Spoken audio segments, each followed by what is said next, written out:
Hi guys, welcome back to my YouTube channel. ഇന്ന് നമുക്ക് ഒരു സീസൺ കറി ഉണ്ടാക്കാം കേട്ടോ. അതിനായിട്ട് ചക്കക്കുരുവാണ് എടുത്തേക്കുന്നത്. അപ്പോൾ ഒരു 15-20 ചക്കക്കുരു ഞാൻ എടുത്തിട്ടുണ്ട്. അത് നന്നാക്കിയിട്ട് വട്ടം മുറിച്ചേക്കാണ് കേട്ടോ. ചക്കക്കുരു വട്ടത്തിൽ മുറിച്ചിട്ടുണ്ട്. പിന്നെ അതിലേക്ക് ഒരു പച്ചമുളക് ഇട്ടിട്ടുണ്ട്. അത്യാവശ്യം എരിവുള്ള പച്ചമുളകാണ് കേട്ടോ. അതൊന്ന് നടുവേ കീറി ഇട്ടിട്ടുണ്ട്. പിന്നെ കുറച്ച് കറിവേപ്പിലയും കൂടെ അതിലേക്ക് ഇട്ട് കൊടുത്തിട്ടുണ്ട് കേട്ടോ. അപ്പോൾ നമ്മളിത് കൂടുതലും ചക്ക ഉണ്ടാകുന്ന സീസണല്ലോ, അപ്പോൾ ഉണ്ടാക്കുന്ന കറിയാണ് ഇത്. എപ്പോഴും ചക്കക്കുരു, മാങ്ങ, ചക്കക്കുരു, അങ്ങനെ മുരിങ്ങക്കോല്, അങ്ങനെ എല്ലാം ആയിട്ട് ഇങ്ങനെ നമ്മൾ ഉണ്ടാക്കുമല്ലോ. അപ്പോൾ അതുപോലെ നമ്മളിന്ന് ചക്കക്കുരു തക്കാളി കറിയാണ് ഉണ്ടാക്കാൻ പോകുന്നത്. അപ്പോൾ അതിലേക്ക് പിന്നെ നമ്മൾ വേണ്ടത് ഒരു 1/4 ടീസ്പൂൺ മഞ്ഞൾപ്പൊടി ഇട്ടിട്ടുണ്ട്.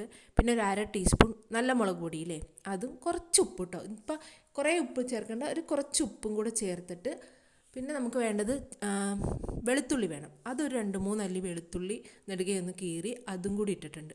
പിന്നെ കുറച്ച് വെളിച്ചെണ്ണ, ഒരു ഇത്തിരി വെളിച്ചെണ്ണ ഒഴിച്ചിട്ട് ഒന്ന് നന്നായിട്ട് ഇത് മിക്സ് ചെയ്യണം കേട്ടോ. നന്നായിട്ടൊന്ന് ഇളക്കി കൊടുത്തിട്ട് പിന്നെ ആവശ്യത്തിന് വെള്ളം ഒഴിക്കാം. ഞാനൊരു 2 ഗ്ലാസ് വെള്ളം ഒഴിച്ചിട്ടുണ്ട് കേട്ടോ. ഇപ്പോൾ 2-3 ഗ്ലാസ് നമുക്ക് ചക്കക്കുരു വേവുന്നതിനനുസരിച്ച് നമുക്ക് വെള്ളം ഒഴിക്കാം. അപ്പോൾ അതനുസരിച്ച് ഞാൻ ഒരു 2 ഗ്ലാസ് വെള്ളം ഒഴിച്ചിട്ടുണ്ട്. എന്നിട്ട് നമുക്കിത് വേവിക്കാൻ വെക്കാം. ഓക്കെ. അപ്പോൾ ഇത് വേവിക്കാൻ വെക്കുമ്പോഴത്തേക്ക് ഇത് ഫുള്ള് നല്ല ഉടഞ്ഞ് അങ്ങനെ പോരുത്, ഒരു ഹാഫ് കുക്ക്ഡ് ആകണ വരെ ആയിട്ട് നമ്മൾ വെക്കണ്ടേ. അപ്പോൾ പിന്നെ നമുക്കിതിലേക്ക് വേണ്ട വേറെ അരപ്പുണ്ടല്ലോ, അത് തയ്യാറാക്കാം. അതിനായിട്ട് ഞാനൊരു പകുതി തേങ്ങയിൽ ഫുള്ളായിട്ട് എടുത്തിട്ടില്ല. അപ്പം നല്ലപോലെ നല്ല കട്ടിയുള്ള ചാറ് വേണമെന്നുള്ളവർക്ക് ഫുള്ള് തേങ്ങ എടുക്കുക. അപ്പം എനിക്ക് അത്രയും വേണ്ട. അപ്പം നമ്മൾ ഫുള്ള് അരമുറീൻ്റെ ഫുള്ള് എടുത്തിട്ടില്ല, കുറച്ച് തേങ്ങ എടുത്തിട്ടുണ്ട്. പിന്നെ വേണ്ടത് 2 തക്കാളിയാണ്. അത് അധികം ചെറുതാക്കാണ്ട് അരിഞ്ഞെടുക്കുക, ചെറുതാകരുത്. പിന്നെ വേണ്ടത് കുറച്ച് ചെറിയുള്ളി, പിന്നെ വേണ്ടത് കുറച്ച് കറിവേപ്പിലയും കൂടെ വേണം. അപ്പോൾ നമ്മൾ നോക്കിയപ്പോൾ നമ്മുടെ ചക്കക്കുരു വെന്തിട്ടുണ്ട് കേട്ടോ. നോക്കുമ്പോൾ ചക്കക്കുരു ഇങ്ങനെ ഉടച്ച് വെക്കുമ്പോൾ ഹാഫ് കുക്ക്ഡ് ആയിട്ടുള്ളൂ, ഇങ്ങനെ ഒരുപാട് അങ്ങ് വെന്തിട്ടില്ല. അപ്പോൾ നമ്മുടെ തക്കാളി വേവിച്ചിട്ടുണ്ടല്ലോ, അത് ഇതിലേക്ക് ഇട്ട് കൊടുത്ത് ഒന്ന് ഇളക്കിയിട്ട് അതും ഒന്ന് അടച്ചു വെച്ച് വേവിക്കുക കേട്ടോ. അത് തക്കാളി ഇതുപോലെ ഉടഞ്ഞു പോവരുത്, ഒന്ന് വെന്ത് വരില്ല. നമ്മൾ അതിൻ്റെ തൊലിയൊക്കെ ഒന്ന് ഇതായി വരുമല്ലോ, ലൂസായി വരും, അങ്ങനെ മതി കേട്ടോ. അപ്പോൾ നമ്മൾ അങ്ങനെ സെറ്റായിട്ടുണ്ട്. നമ്മൾ അടച്ചു വെച്ചൊന്ന് വേവിച്ച് തക്കാളി അങ്ങനെ വെന്ത് കിട്ടിയിട്ടുണ്ട്. ഇനി നമുക്കിതിലേക്ക് അരപ്പ് ചേർക്കാം കേട്ടോ. തേങ്ങ ഞാൻ ഒന്നും കൂട്ടിയല്ല കേട്ടോ അരച്ചത്, തേങ്ങ മാത്രമാണ് അരച്ചെടുത്തത്, നന്നായിട്ട് അരച്ചെടുത്തത്. അതും കൂടെ ചേർത്തിട്ട് ഒന്ന് നന്നായിട്ട് ഇളക്കുക. പിന്നെ നമ്മൾ ഉപ്പ് കുറച്ചും കൂടെ ഉപ്പിട്ട് കൊടുക്കുക കേട്ടോ നോക്കിയിട്ട്. അപ്പോൾ നമ്മൾ ആദ്യം ഇത്തിരി ഉപ്പല്ലേ ഇട്ടുള്ളൂ, ഇനിയിപ്പോൾ കുറച്ചും കൂടെ ഉപ്പിട്ട് കൊടുക്കുക. എന്നിട്ട് നന്നായിട്ടൊന്ന് ഇളക്കുക.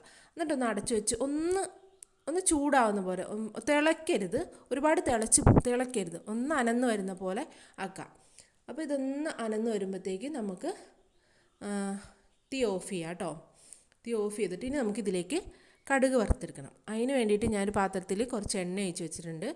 അത് ഒന്ന് ചൂടായി വരുമ്പോൾ അതിലേക്ക് കടുകും പിന്നെ ഉലുവയും കൂടി ഉണ്ട് കേട്ടോ. ഉലുവയും കടുകും കൂടി ഇട്ട് പൊട്ടിച്ചെടുത്ത് പിന്നെ കുറച്ച് കറിവേപ്പില ഇട്ട് പിന്നെ നമ്മൾ എടുത്ത് വെച്ച ചെറിയുള്ളി ഉണ്ടല്ലോ, ആ ചെറിയുള്ളി ഇതിലിടുമ്പോൾ പ്രത്യേക ഒരു ടേസ്റ്റാണ് കേട്ടോ കറിക്ക്. ചെറിയുള്ളി ഒന്ന് വഴറ്റിയെടുക്കാം കേട്ടോ. ചെറിയുള്ളീൻ്റെ കളറൊന്ന് മാറി വരുമ്പോൾ ഒരു ചെറിയൊരു ബ്രൗൺ ആകും വരെ ഒന്ന് വഴറ്റിയെടുത്തിട്ട് നമുക്ക് ഇതിലേക്ക് ചേർക്കാം, കറിയിലേക്ക് നമുക്ക് ചേർക്കാം. അങ്ങനെ നമ്മൾ ഇത് കറിയിലേക്ക് ചേർത്തിട്ടുണ്ടേ. എന്നിട്ട് നമ്മൾ അടച്ച് വെക്കാം കേട്ടോ. കറിയിലേക്ക് ചേർത്ത ഉടനെ നമ്മൾ ഇളക്കരുത്, നമ്മൾ ചേർത്തിട്ട് ഒന്ന് അടച്ച് വെക്കാം. അടച്ച് വെച്ചിട്ട് ഒരു 2-3 മിനിറ്റ് കഴിയുമ്പോൾ ഒന്ന് എടുത്ത് നന്നായിട്ട് അത് മിക്സ് ചെയ്യുക കേട്ടോ. നല്ലപോലെ ഇളക്കി നമ്മൾ കടുക് പൊട്ടിച്ചിട്ടതുണ്ടല്ലോ, അത് ഇതിലേക്ക് നല്ലപോലെ മിക്സ് ചെയ്യുക കേട്ടോ. അങ്ങനെ നമ്മുടെ ചക്കക്കുരു തക്കാളി കറി റെഡി ആയിട്ടുണ്ടേ. അപ്പോൾ നമുക്കിത് അടച്ച് വെക്കാം. അപ്പോൾ ഇനി നമുക്ക് ബാക്കി പണിയൊക്കെ തീർത്തിട്ട് നമുക്ക് ഫുഡ് കഴിക്കാം. അപ്പോൾ ഇത് അപ്പോഴത്തേക്ക് നല്ല സൂപ്പറായിട്ടുണ്ടാവും കേട്ടോ കറി. നമ്മൾ എപ്പോഴും ചക്കക്കുരു കിട്ടുമ്പോൾ ഇങ്ങനെ ചക്കക്കുരു, മാങ്ങ, അങ്ങനെ പല സീസൺ കറി ഉണ്ടാക്കുമല്ലോ. അപ്പോൾ ഇത് സൂപ്പർ കറിയാണേ. അപ്പോൾ ഇന്നത്തെ വീഡിയോ ഇത്രയേ ഉള്ളൂ. എല്ലാവർക്കും താങ്ക് യു.